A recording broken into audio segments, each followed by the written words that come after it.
सन् 2019 पछि कश्मीरमा भएको सबैभन्दा घातक आक्रमण, जहाँ बन्दुकधारीहरूले पर्यटकमाथि अन्धाधुन्दा गोली चलाएर 28 जनाको ज्यान लिए, जसमा एक नेपाली युवक पनि मारिए। आफ्नो आमा र बहिनी सहित घुम्न गएका रूपन्देहीका सुदीप न्यौपानेलाई आतंकवादीले नाम र धर्म सोधेका थिए।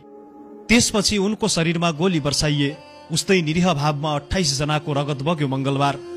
ती मध्ये कोही हनीमुन मनाउन गएका नवविवाहित जोडी थिए भने कोही परिवारका सदस्य सहित बिदा मनाउन गएका थिए।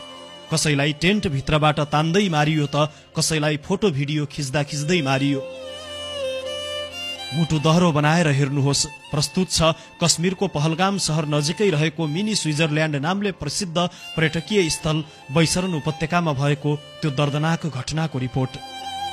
जम्मू कश्मीरको पहलगाम बैसरन उपत्यकामा मंगलबार दिउँसो 2:45 जाँदा भएको हमलाको समयमा आतंककारीहरूले सुरक्षाकर्मीको जस्तो देखिने नक्कली पोसाक लगाएका थिए, जसका कारण सुरुमा कुनै पनि पर्यटकलाई उनीहरूप्रति शंका लागेन।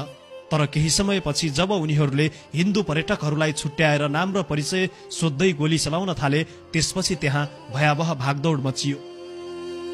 आतंककारीहरूले जानी ती हिन्दू पुरुषहरूलाई लक्षित गरेका थिए जो आफ्नी पत्नी वा परिवारका सदस्य सहित घुम्न गएका थिए। यो आतंकवादी हमलाका तस्बिर र भिडियोहरू यति भयावह छन् कि हामी यहाँ देखाउन सक्दैनौं। गएको शनिबार मात्र रूपन्देहीका सुदीप न्यौपाने आमा रीमा, बहिनी सुषमा र ज्वाइँ उज्जवल काफ्ले सहित घुम्नका लागि त्यहाँ गएका थिए। मिडिया रिपोर्टका अनुसार बन्दुकधारीहरूले उनको नाम र धर्म सोधेपछि गोली हानेका थिए।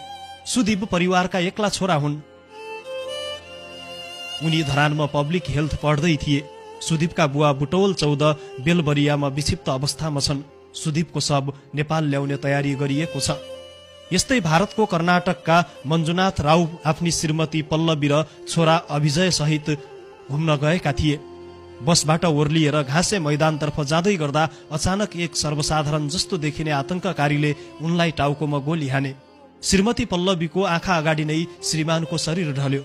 पल्लवीले आतंककारीलाई भनिन्, तैले मेरा श्रीमानलाई मारिस, अब मलाई पनि मार। तर आतंककारीले उत्तर दिए, म तिमीलाई मार्दिन, गएर मोदीलाई भन्नु। यस्तै भारतीय नौसेनामा कार्यरत लेफ्टिनेन्ट विनय नरवाला हनीमुनका लागि सोमबार कश्मीर गएका थिए।